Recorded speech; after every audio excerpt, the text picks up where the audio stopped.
Hey, friends, and welcome to the Soulfire Sessions at the intersection of passion and purpose, where you align with what sets your soul on fire. We are your hosts, Alex and Mariah, and we're so grateful that you're here. We are all about reclaiming clarity, rebuilding confidence, and designing a future that fits you. So take a breath, feel the spark, and let's step into the fire.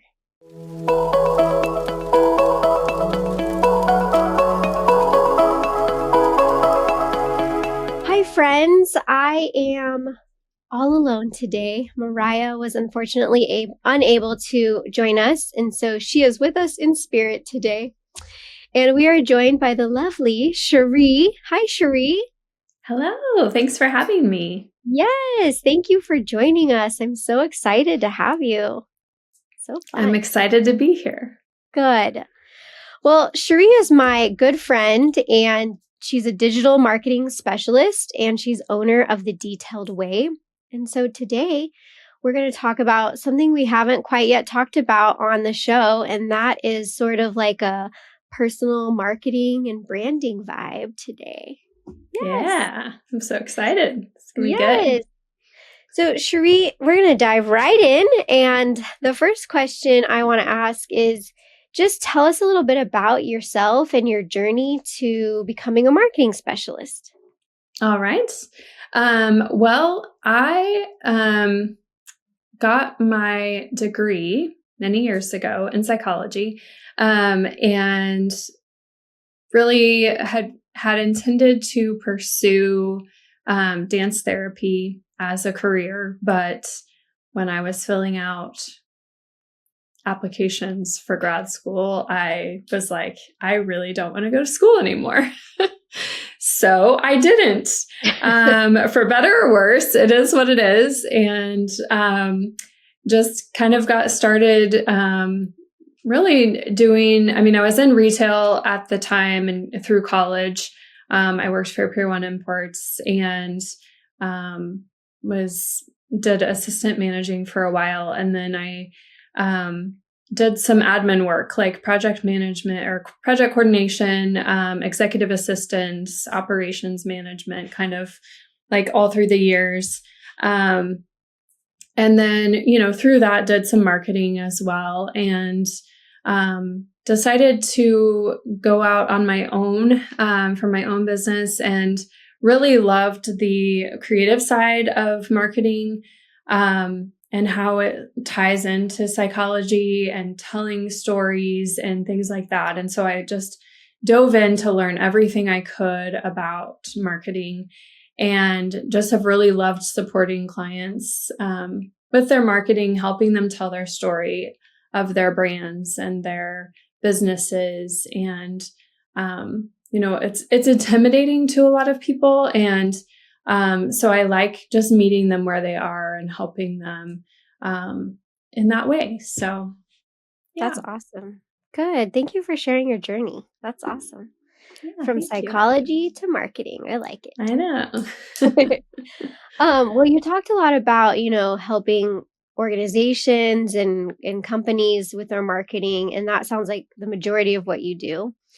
But I would ask, what, I guess for our listener, personal branding and marketing of self, what does that look like? And I know over the last, probably 5 or 6 years, that's changed a lot. When I started looking for jobs over 20 years ago, I would walk in with my resume and a letter of recommendation physically and hand it to them and talk to them in person. But now, people are using social media and Zoom calls, and it's not a lot of face-to-face interaction. And so can you just kind of tell us first of all, what is the difference, I guess, between marketing for a company and personal branding? And then how has it changed, over the last couple of years? Yeah, it's definitely, we are in, a time in society where so much of business happens online. And like you said, there isn't that, going in somewhere and handing them a resume. And, following up. Even phone calls sometimes are frowned upon when you want a call to follow up. And so that just shows the importance of presenting yourself online and being visible online in a positive and professional way. And personal branding is more important really now than it ever has been. And even if you don't think that you have a personal brand, anybody can Google you and you have a brand. It just may not be an intentional brand. So how can you be more intentional with the way that you are visible online? I think is something that people should ask themselves, like, go onto Google and Google yourself and see what comes up. And what do you want to come up versus what is coming up? And allow that to sort of steer what you might decide to put online. So also, like, employers are searching social media, whether we like that or not. They are putting your name into Facebook to see what comes up and what you're talking about. So, presenting yourself, again, like I said, professionally and, representing your values and things like that, might make you stand out above someone else. So, and your question about like the difference between that and marketing as a corporation or a small business. It really kind of depends. A lot of the people I work with are solopreneurs or entrepreneurs where their business is their brand. It is their personal brand versus, a corporation. Their marketing is geared around their products and services and their corporation as a whole, not just them specifically or one person. So, hopefully that answered your question. Yeah, I think a lot of people think about, marketing companies, like big companies, and they don't really think about marketing themselves and using their social media platforms as a way of expressing who they are, not just personally or not just with their families, which a lot of times social media is used, for that. We find friends from, high school or whatever, and we figure out what's going on in their lives through social media, but also, as a way to represent who you are professionally and who you either want to work for, or if you're in your own business, what kind of clients you're looking for. Absolutely. Yeah. Yeah. That's great. Earlier you talked about storytelling and like telling a story through marketing. And so I wondered if you had any like tips or action steps for people on how they can sort of tell their story through marketing and branding. Yeah. This is something I'm actually really passionate about because storytelling is so captivating for people. But also it's something that is like near and dear to my heart, as my hobby for many, many years has been scrapbooking, which is basically taking words and photos and making a story from it. And so I've sort of brought that into my business in a way of encouraging people to think of their content, whether it be a blog, an email, social media post, a podcast, like whatever. Like there's so many different ways of sharing content online, and using their day-to-day life for content. So that doesn't necessarily mean I'm holding up my phone and taking a video of me brushing my teeth, which some people do that, and that's their prerogative. But really just thinking about like, what does your work life look like, whether you're a business owner or you're an employee for someone, like what do you do day in and day out? And what can you take from what you're doing, a day in your life to share with others that might either show some behind the scenes of what you're doing. Maybe it inspires someone. You can pull out like a quote that you've read that's been encouraging to you that you can then share with your audience, or a way to connect with them by asking a question.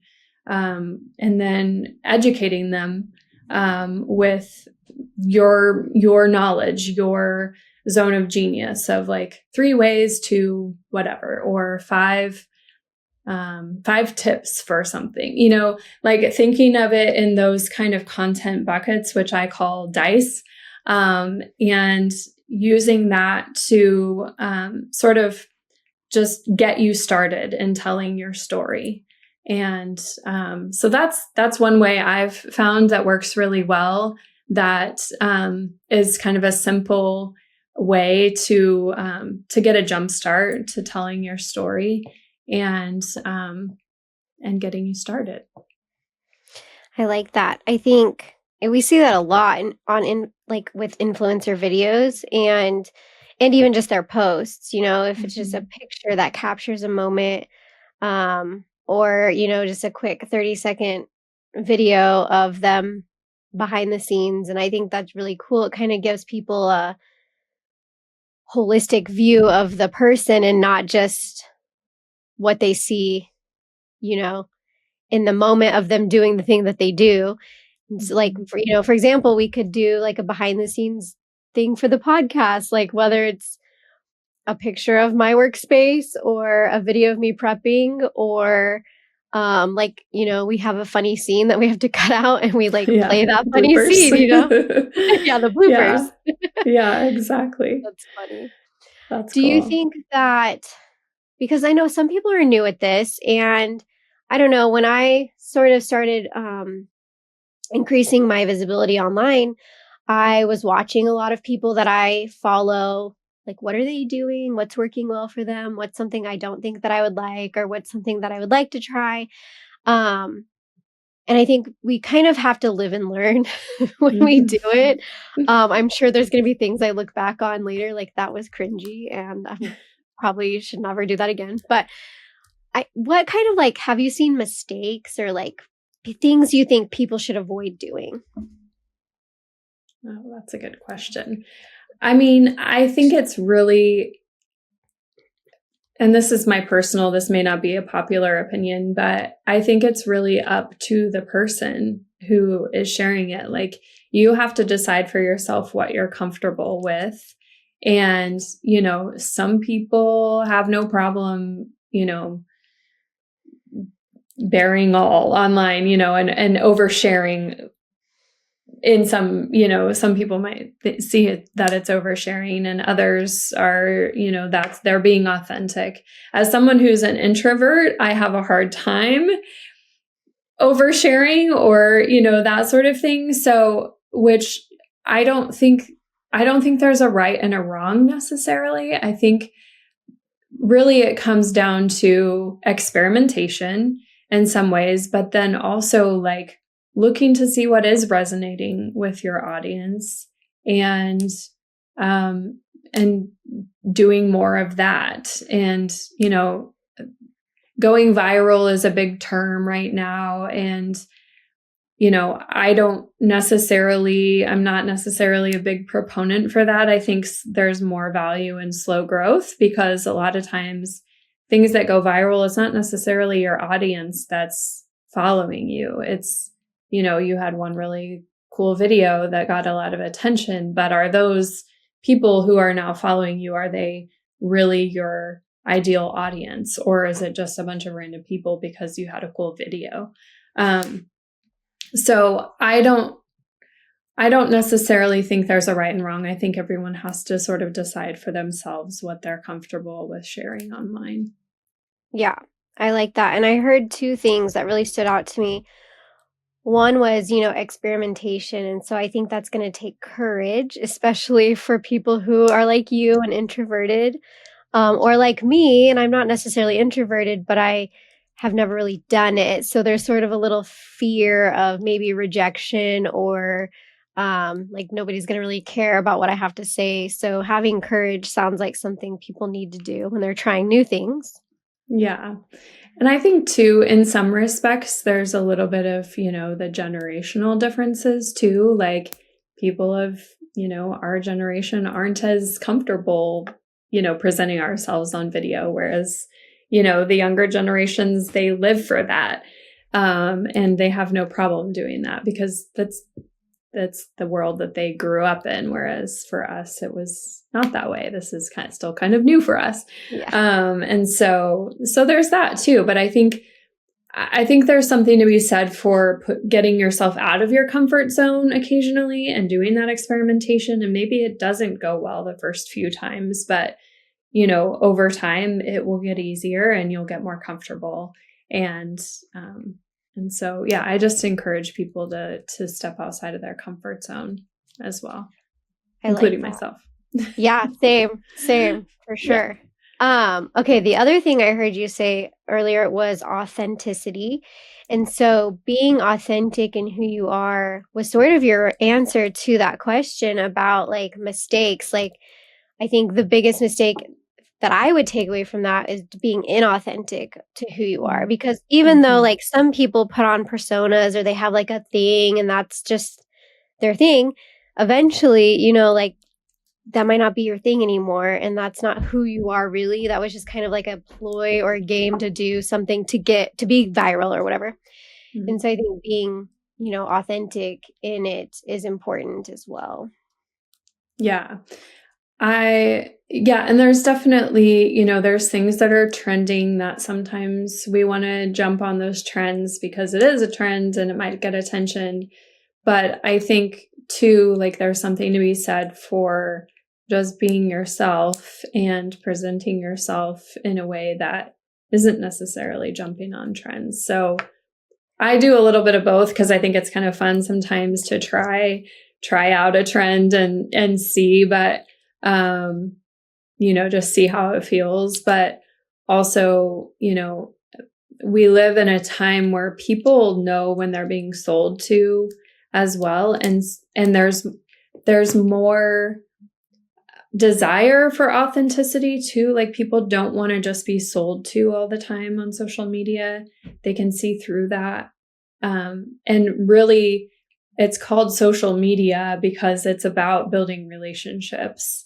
And, there was a time in my life where I thought, oh, you can't build relationships online, but I know that's not true because, I have past coworkers who lived in different countries than me, but I would feel like they're, someone that I could count on, so, and I've met countless of people in different states, online. And so, it really comes down to building relationships and building connections and, presenting yourself, like you said, in an authentic way.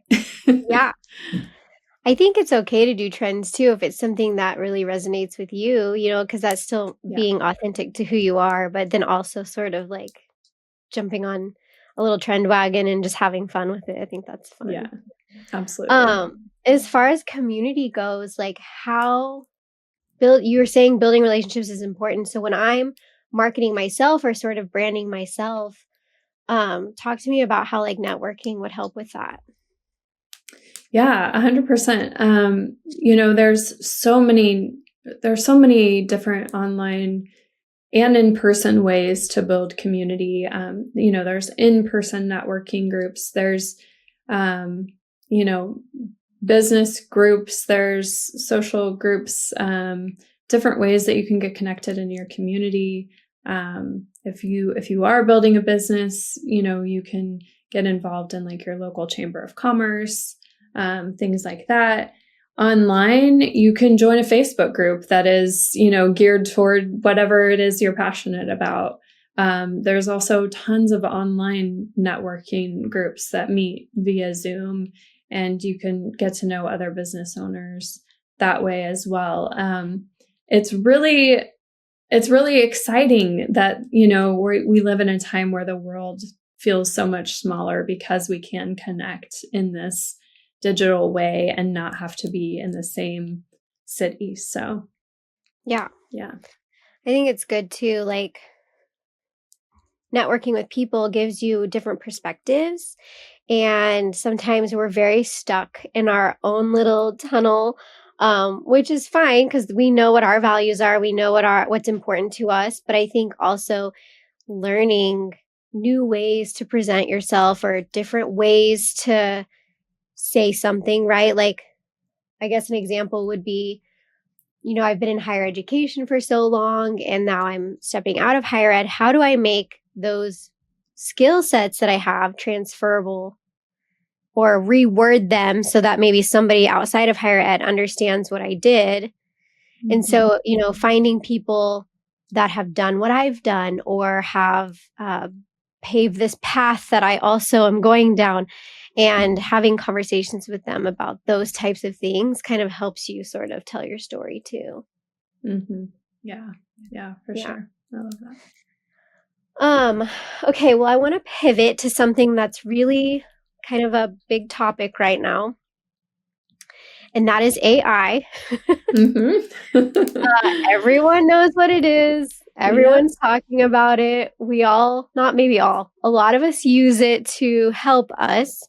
We've had conversations before about ChatGPT or Gemini or whatever AI model we're using, helping us brainstorm or workshop ideas and then, use those ideas or on occasion I'll use like a paper I wrote in school to have it help me rewrite it into a social media post or whatever it is. Mhm. Yeah. It's kind of like my little assistant. But Mhm. I think when we see these trends or these shifts, I don't know that AI is a trend. I think it's a shift that we're moving towards. I guess the first question with that is how can I use AI and still be authentic to myself? And then how am I making sure that the voice that AI is presenting is my voice? Mhm. Yeah, those are great questions. Um, yeah, I love AI. I sometimes am like, how did I get along in life so long without No, it? it's no. it's so great. But there's, a lot of people are hesitant about using it still, and I get that too. It is new, and it is, anytime we have a new technology or something new, there's a little bit of fear and anxiety around that, and I definitely understand that too. Um, so I think, you have to decide for yourself what comfort level you have with it. I mean, I would encourage everyone to just at least play around with it because it is here to stay, whether we like it or not. And so the more familiar we can be with it, the better we can, just sort of stay relevant in that way. And I think to your question about, learning our voice and using it for brainstorming and content, there's definitely ways to sort of teach it what you want it to know about you. I love using it for brainstorming. Probably too much because then it's like you can get sucked into the brainstorming and not actually getting things done. Um, and so, I kind of look at it as two ways. You can use it for brainstorming and then you take what it gives you and run with it. Or the other way is you have an idea and, say like, I'll use an example. Like one time I had, like, I'm super, um, like one of my pet peeves is bad customer service. And so I just like I had an experience and I was like, "Oh, I wonder like this could be like a good social media post." And so I basically told ChatGPT what my experience was and I said, "Help me turn this into a social media post." And it did. And it was in my voice because the story was coming from me. And, I can tweak it. I can see, okay, that's not quite what I had in mind, so I can tweak what it's saying to be more in line with what um, my own preferences and my own voice. Um, but yeah, I think that there's definitely ways to play around with it and get it to understand your voice or just use it for brainstorming, along with many, many, many other things, probably a lot that I have not even explored yet because it seems like it's changing as fast as, faster than we can actually keep up and learn it. So Yeah. I think in it for me, like I lovingly call mine Carl. as I've said on this podcast before. But like when I'm working with Carl, he'll give me prompts, even like, do you want me to turn this into a spreadsheet? Do you want me to make some kind of presentation in Canva or, whatever it is? And I typically, sometimes I'm like, absolutely, yes, please do that. And then I look to see what it looks like, and almost always I have to correct something or like maybe let's change this and the model works with you, right? Like, and you're right, the more you use it, the more it understands you and the tone and the voice that you like or prefer. It knows what soulfire language means, and so it will rewrite things in soulfire language, which I love. So, Yeah. what do you have any like tips, I guess, on what not to do with AI? Like when let's say I tell it I want to post on bad customer service or whatever. And like oftentimes it like pops up with emojis and like other random things. And so if I just copy paste that, I see a lot of articles about like, stop using AI. We know you're using AI. And so is there a way to use it and make it look like or make it sound like you didn't necessarily use it? Yes.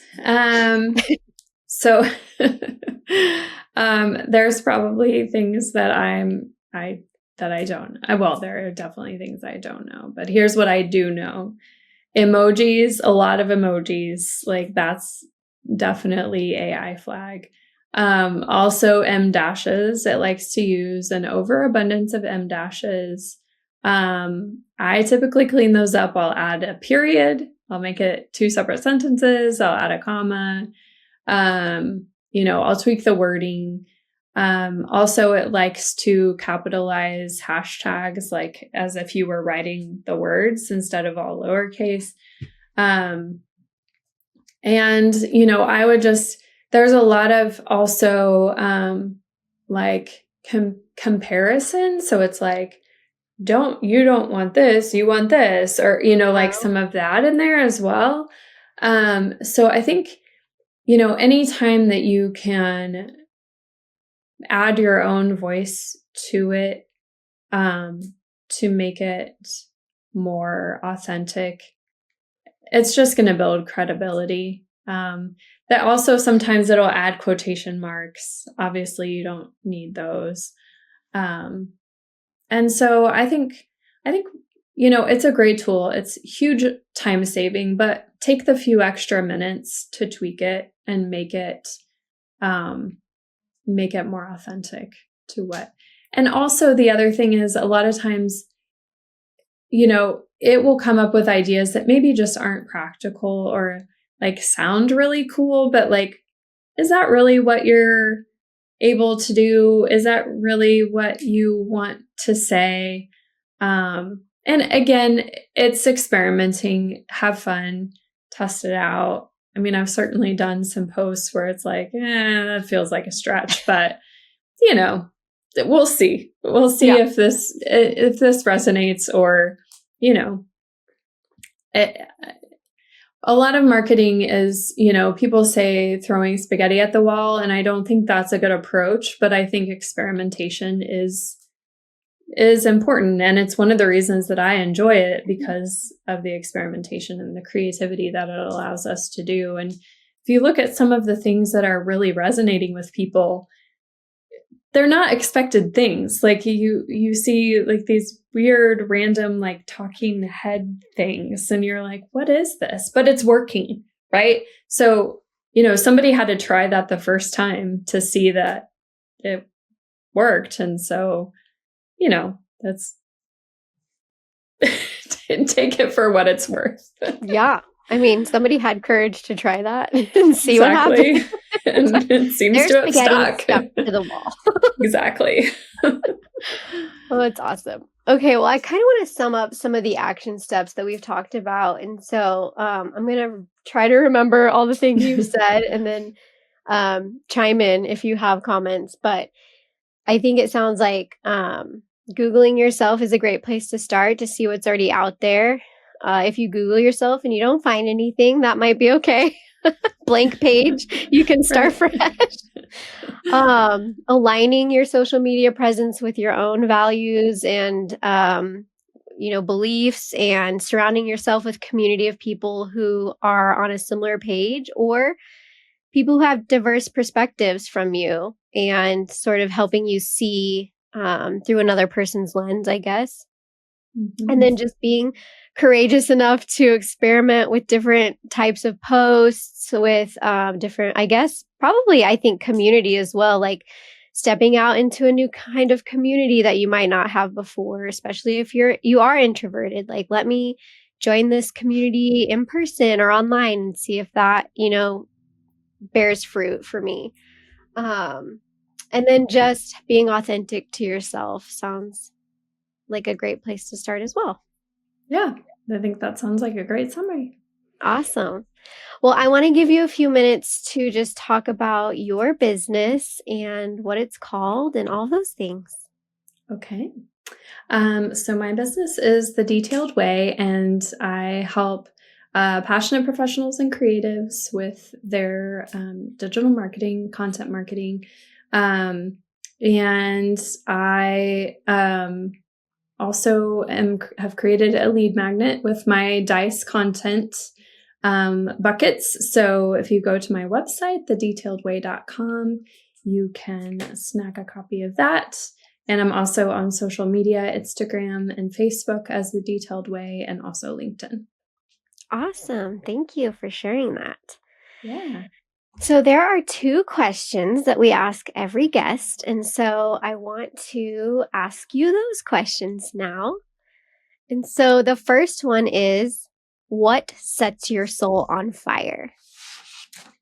Well, what is currently setting my soul on fire, and I would say has set my soul on fire for a long time, is supporting others to breathe new life into something that already exists. So, whether that, that's looked a lot of different ways over the years for me, but, whether it's helping someone organize their craft supplies or redecorate their shelves or repurpose their content with marketing, like I just get really excited about taking something that is already here and elevating it, making it better, and seeing other people get excited about that and seeing their face light up when they realize, oh, that's something I already had. And you just created something new and made it look even better or sound even better or function even better. And so I just really love coming alongside people and helping them do that. I love that. That's really cool. I think sometimes people forget about, like, breathing life into things to refresh them, right? Like, you don't have to go out and buy brand new things every time, or start over every time, or reinvent the wheel every time, right? Like, I don't need to make a brand new social media post every day. Like, I can, Mhm. go back and recycle things, or like present them in a different way. And I love that. I love that you said breathe life into things. I like that. That's a great way to Mhm. put it. Thank you. Thanks. Yeah.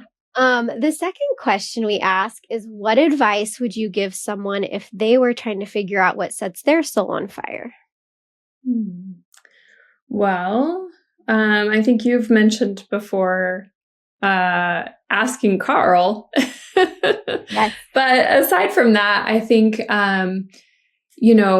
I heard a great quote or a great little nugget that clarity doesn't come before courage.